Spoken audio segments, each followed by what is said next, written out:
ओम शांति। आज 24 दिसंबर 2022 साकार मुरली।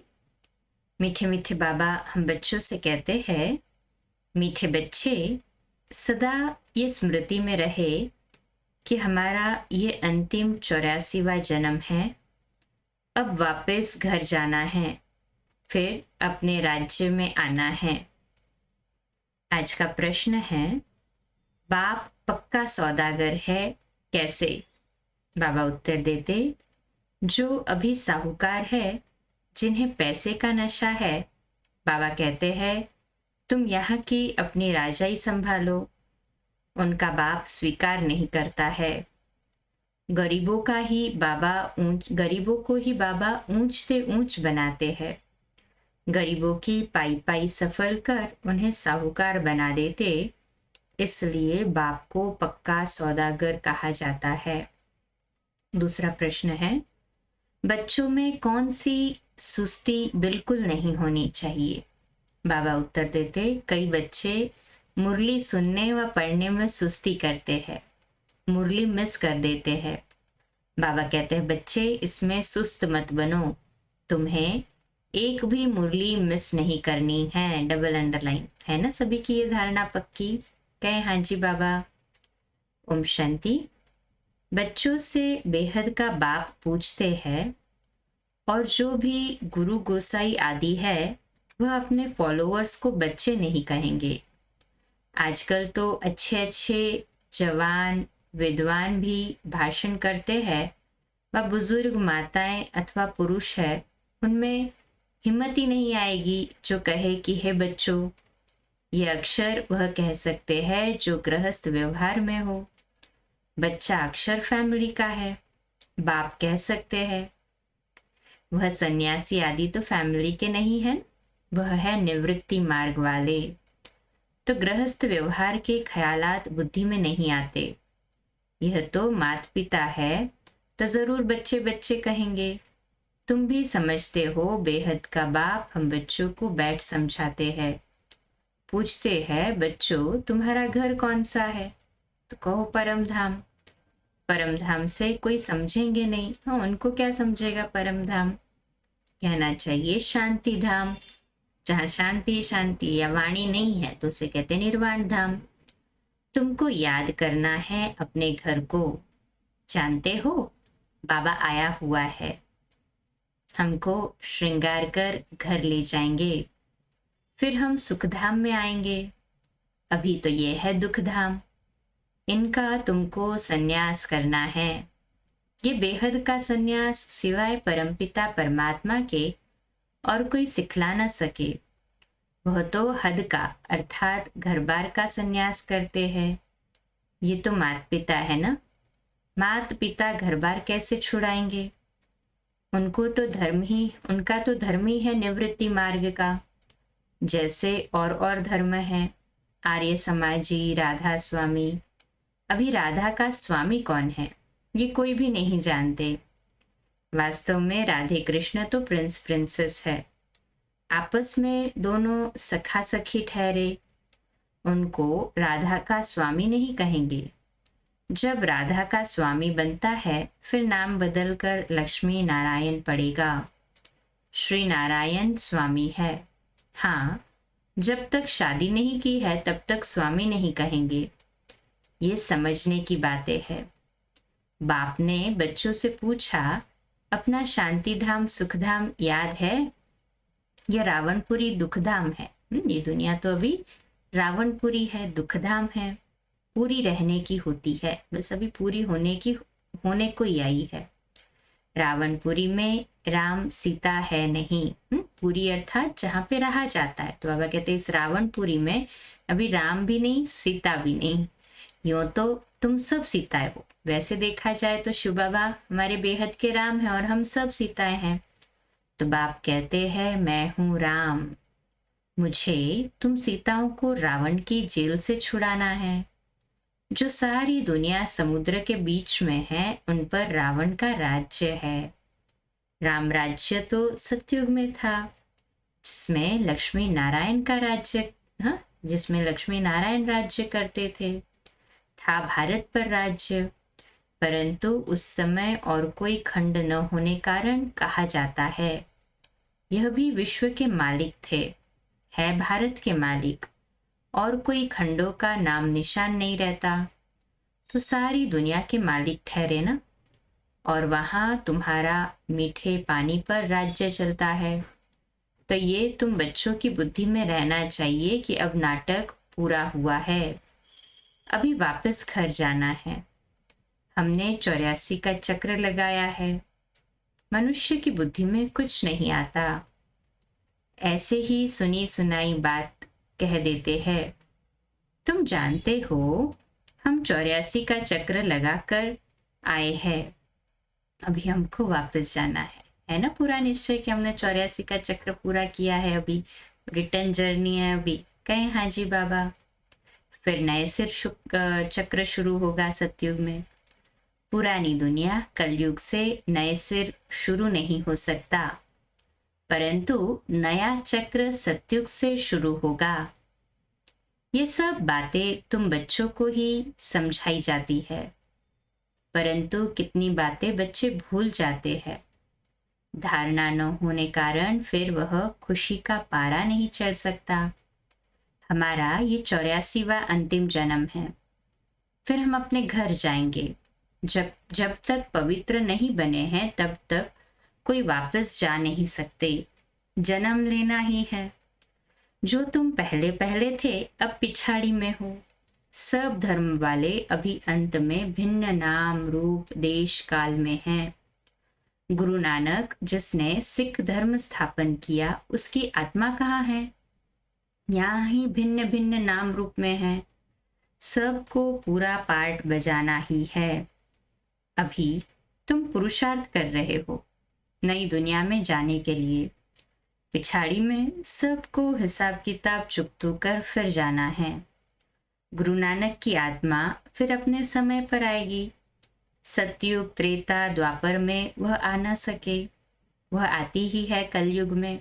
गुरु नानक की सोल तो लास्ट में आती है ना, काफी अपने समय पर आकर धर्म स्थापन करेगी। हूबहू उनका पाठ होगा तब करेगी।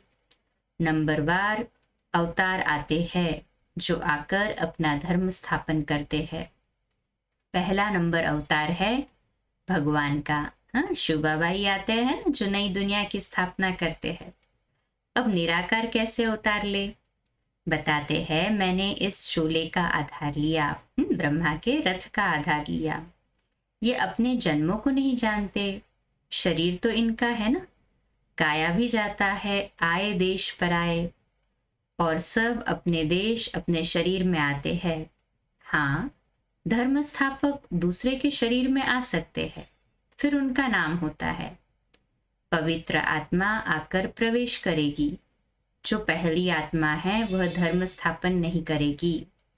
जो आत्मा प्रवेश करेगी वही स्थापना करेंगी। सितम आदि पहले वाली आत्मा सहन करती है। जैसे क्राइस्ट की आत्मा आई, वह तो सतो प्रधान थी, उनको कुछ सहन नहीं करना है, उनको तो पहले सतो में ही आना है। तो जो पहली आत्मा है वह सहन करती है, अर्थात क्राइस्ट की आत्मा पीछे आती है और वो धर्म स्थापन करती है। जब सितम होता है तो जो पहले वाली सोल उस शरीर में थी वो सहन करती है। दुख तो आत्मा को ही होता है ना, जब शरीर के साथ है। धर्मराज भी शरीर धारण कराए सजा देंगे। आत्मा को फील होता है कि हम सजा खा रहे हैं, इसलिए कहा जाता है पाप आत्मा पुण्य आत्मा। पाप शरीर पुण्य शरीर नहीं कहा जाता। सन्यासी तो कह देते हैं आत्मा निर्लेप है, शरीर पर पाप लगता है। अनेक प्रकार के गुरु लोग हैं। बाबा ने बहुत गुरुओं का अनुभव किया है। बाबा हर एक से पूछते रहते थे, क्यों सन्यास किया, घर बार कैसे छोड़ा, बतलाते नहीं थे। तो मैं कहता था कि मैं कैसे समझूं कि मैं भी कर सकूंगा व नहीं। ऐसी ऐसी बातें बड़े समझदारी से करते थे। शुरूरनेस, जैसे बाबा कहते समझदारी। अभी समझते हैं कि ये सारा जो मनुष्य सृष्टि रूपी झाड़ है, इनकी जड़ीभूत अवस्था है। अभी फिर से नया शुरू होना है। प्रलय तो होती नहीं है ना, महाविनाश या प्रलय नहीं होता है, परिवर्तन होता है। शास्त्रों में महाप्रलय दिखाई है, वह तो होती नहीं है। कहते हैं श्री कृष्ण सागर में पीपल के पत्ते पर आया, यह सब है गपोड़े। बाप कहते हैं मैं तो आता हूँ आदि सनातन देवी देवता धर्म की स्थापना करने। हमेशा पहले स्थापना, फिर विनाश, उसके बाद नई दुनिया में पालना, ऐसे कहना चाहिए। पहले नई दुनिया की स्थापना के लिए पुरुषार्थ तो करना है ना, तो पहले स्थापना फिर विनाश और पीछे पालना। ऐसे नहीं कि पहले स्थापना फिर पालना पीछे विनाश कहो। बाबा ग्रामेटिकली करेक्ट कर रहे हैं। तो कोई सेंसिबल सुनेगा तो कहेगा यह तोते मुआफिक पढ़ रहे हैं, स्थापना पालना फिर विनाश कैसे होगा। इसलिए कायदे मुजिब करेक्ट अक्षर बोलने हैं, स्थापना विनाश फिर पालना। अभी ऊंचे ते ऊंच बाप की तुमको श्रीमत मिलती है, देते हैं ब्रह्मा के तन द्वारा। ये बाबा का शरीर मुकर्रर है। सेंसिबल बच्चे जो होंगे उनको कोई राय पूछेगा, हाँ तो श्रीमत लेंगे। सेंसिबल बच्चे बाबा से राय पूछेंगे, श्रीमत लेंगे। तो कहा बाबा ने कि सेंसिबल बच्चे जो होंगे उनको कोई राय पूछनी होगी तो श्रीमत लेंगे। श्रीमत पर चलने से कभी धोखा नहीं खाएंगे। शिव बाबा की ही श्रीमत है, बाबा दूर थोड़ी है। बाप देखते हैं बच्चे रॉन्ग चलते हैं व राइट चलते हैं। हर एक को सर्जन से राय मिल सकती है। यह है सबसे बड़ा सर्जन। कोई भी बात में तकलीफ हो तो बाबा बैठा है, श्रीमत पर चलते रहो। समझो कोई गरीब बच्चा है, धारणा अच्छी है, सर्विसेबल है, परंतु गरीब है इसलिए आकर मिल नहीं सकता। ऐसे को टिकट भी मिल सकती है। बाप तो गरीब निवाज है ना। ऐसे तो बाप को बच्चे चाहिए जो गरीब से गरीब हो और पढ़कर ऊंचे ते ऊंचा चढ़ जाए। आजकल सब गरीब है। 10-20 लाख तो कुछ भी नहीं है। 10-20 करोड़ हो तो साहूकार कहा जाए। बाबा ने समझाया है, पदमपति ये वर्षा ले नहीं सकेंगे, वह अर्पण हो न सके, न बाबा अलाउ करेंगे। गरीबों की पाई पाई सफल होती है।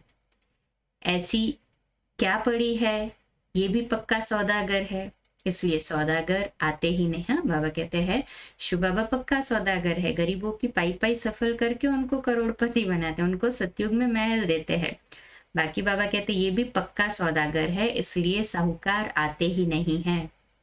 बाप कहते हैं तुम अपनी राजाई संभालते रहो। बाबा तो अपनी स्थापना गरीबों का सफल करने से ही कर लेते हैं।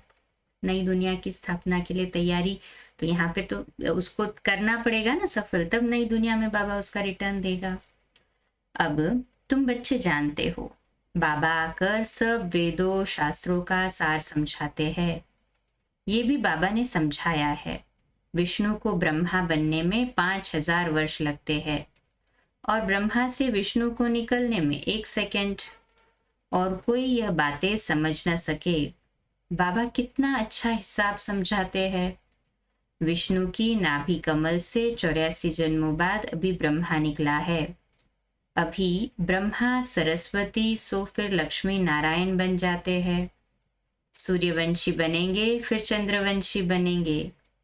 ये सारा चक्र बुद्धि में है। ब्रह्मा सो विष्णु, विष्णु सो ब्रह्मा, ये टॉपिक बहुत अच्छा है। सारे चक्र का राज इसमें आ जाता है। ये सब बातें सेंसिबल बच्चे अच्छी रीति धारण कर सकेंगे और पॉइंट्स लिखते करेक्ट करते रहेंगे।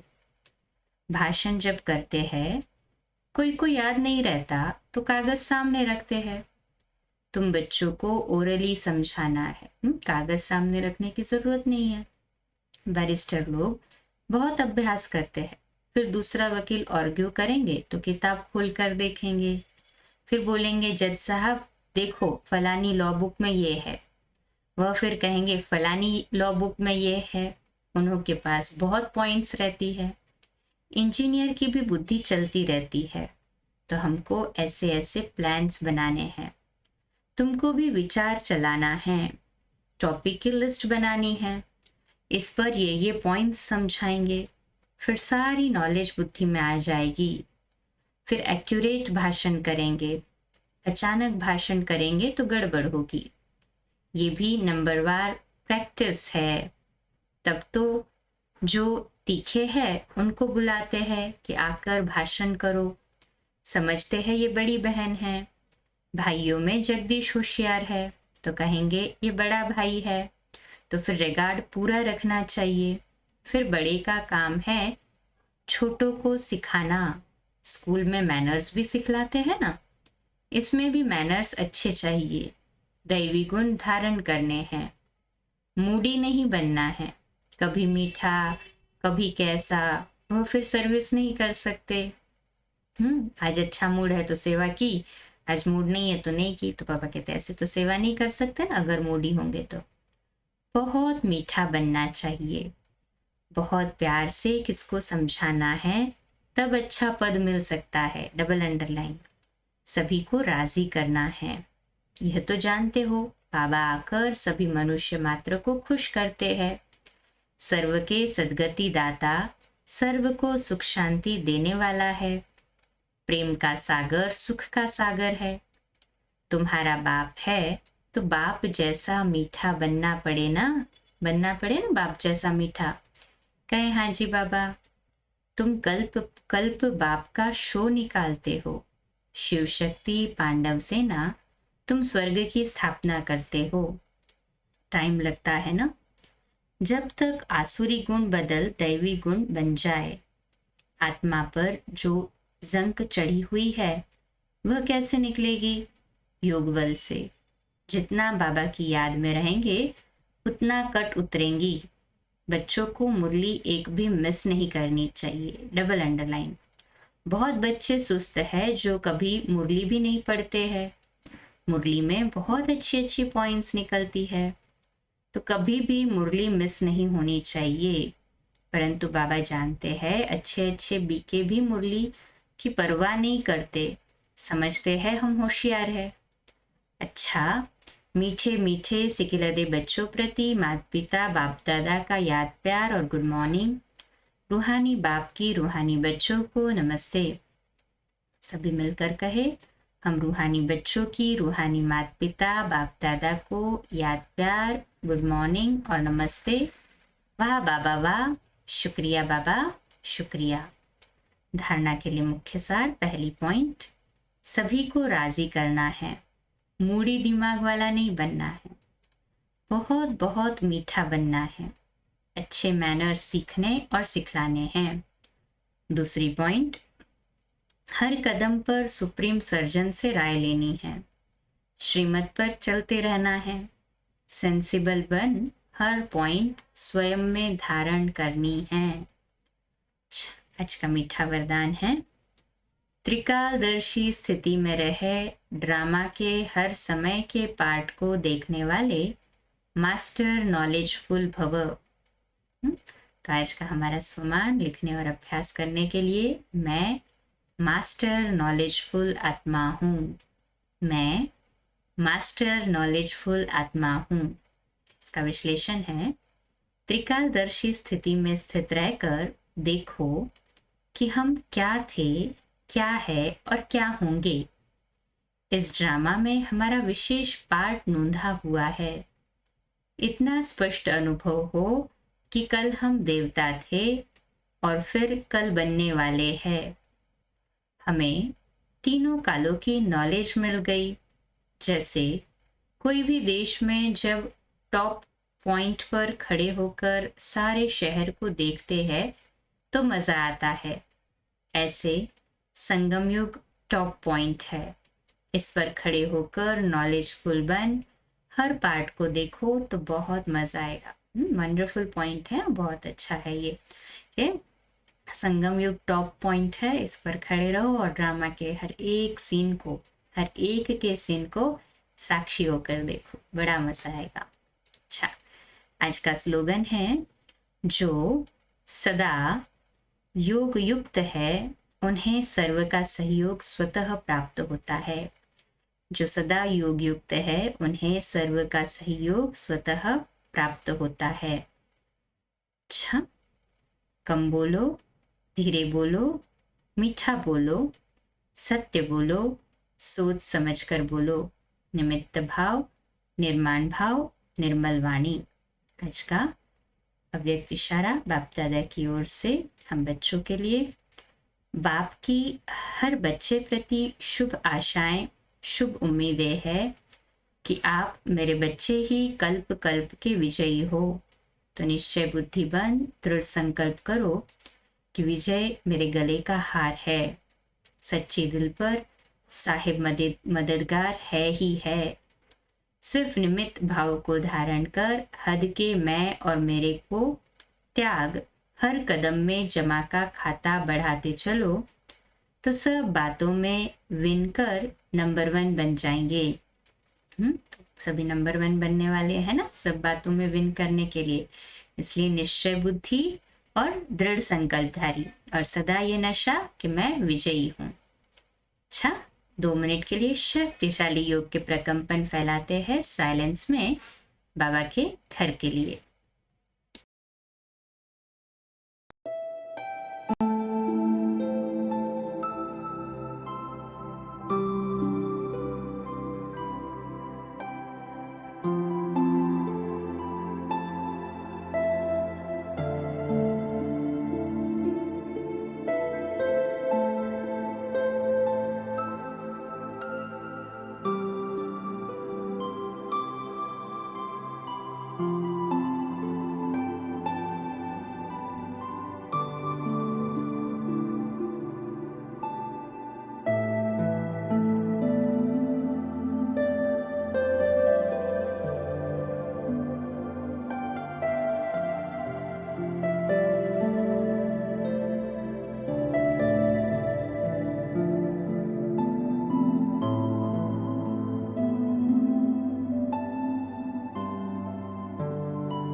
अच्छा, आज का नया दिन आप सभी को मुबारक हो, मुबारक हो, मुबारक हो।